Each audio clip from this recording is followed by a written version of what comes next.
Hello, we are Group 5 for Entrepreneurship 200, interviewing Mr. Tim Holman, founder and company captain of AutomationDirect.com.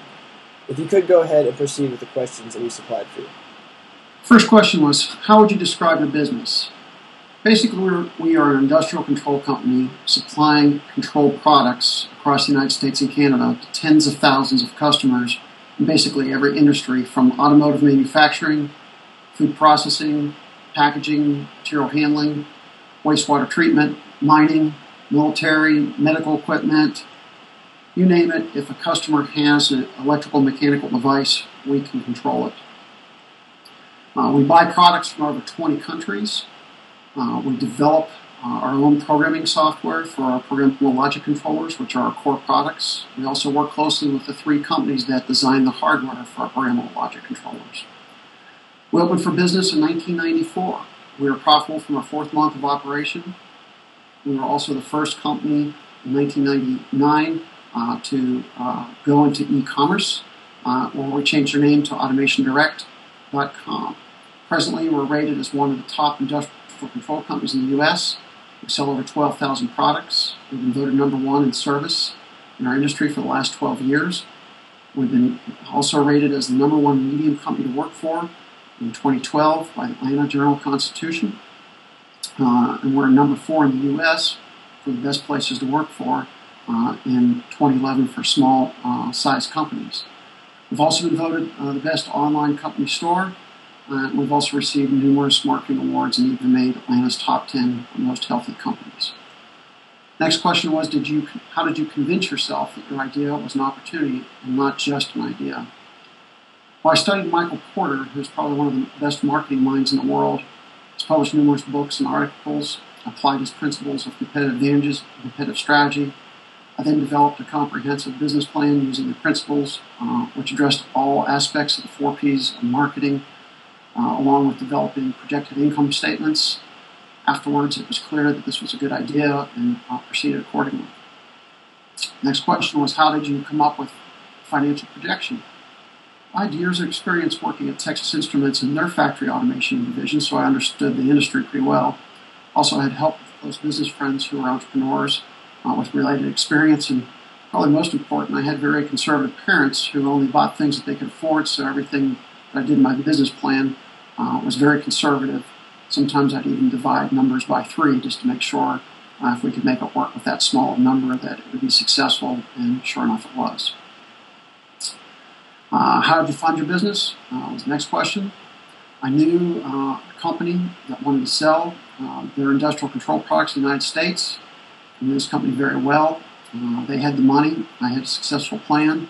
I gave them a proposal, and as such, they provided the startup money, and we sold their products as some of their core products.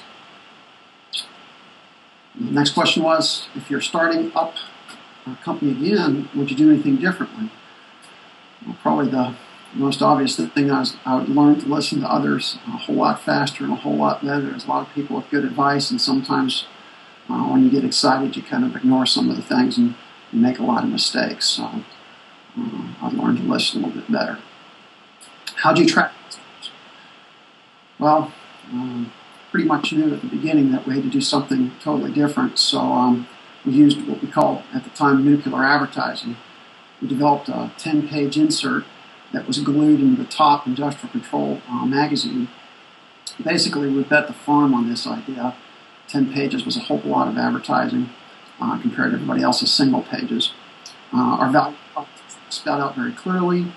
The 10-page insert followed the hierarchy of effects model in marketing, looking at awareness for the customer, explaining knowledge, liking for the customer to see what they'd like, preference and conviction. No other competitor came close to doing this type of advertising at the time, and so we kind of blew them out of the water. Our advertising was a huge success. Customers to call, request the catalog. The catalog followed classical marketing inside. Again, it wasn't just listing products with prices. And so eventually we learned to do other things to get customers. We learned to master press releases, various direct mail campaigns. Those are classics. Online search engines now, e-newsletters, YouTube, and presently we're working on mobile apps that will help us too. So a lot of different ways to track customers. The next question was what's your biggest challenge? Well, it's always a challenge trying to hire the right associates. And so we spend a lot of time looking for the people with the right attitudes, the right backgrounds, and putting them in the right position. And then the next thing is moving data and turning it into information throughout the entire value chain with the proper governance. This is, in today's world, we have so much data, and it's so hard to get it turned into information. So that's what we've been working on. Next was, what has made your company so successful?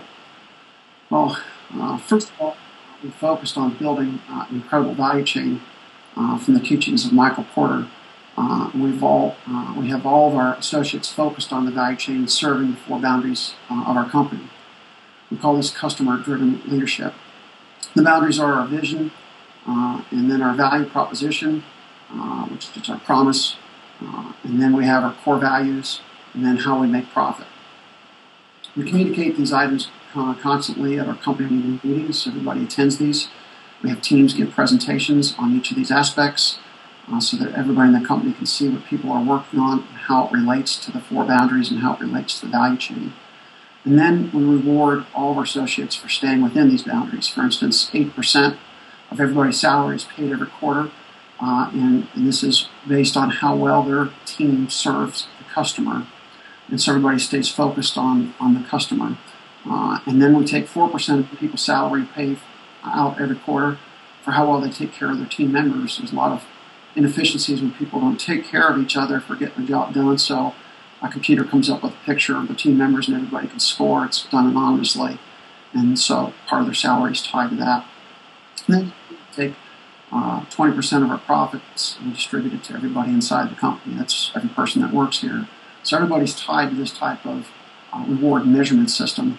And so everybody stays focused on the things that have made us successful. And this is very important. In today's world, 8 out of 10 companies fail within 10 years. And often it has to do with veering away from their strategy, veering away from the things that made them successful. So we put this reward measurement system in place to keep people focused. So everybody is measured, rewarded to take care of our customers, take care of each other, and finally take care of our company. So I hope that's very helpful.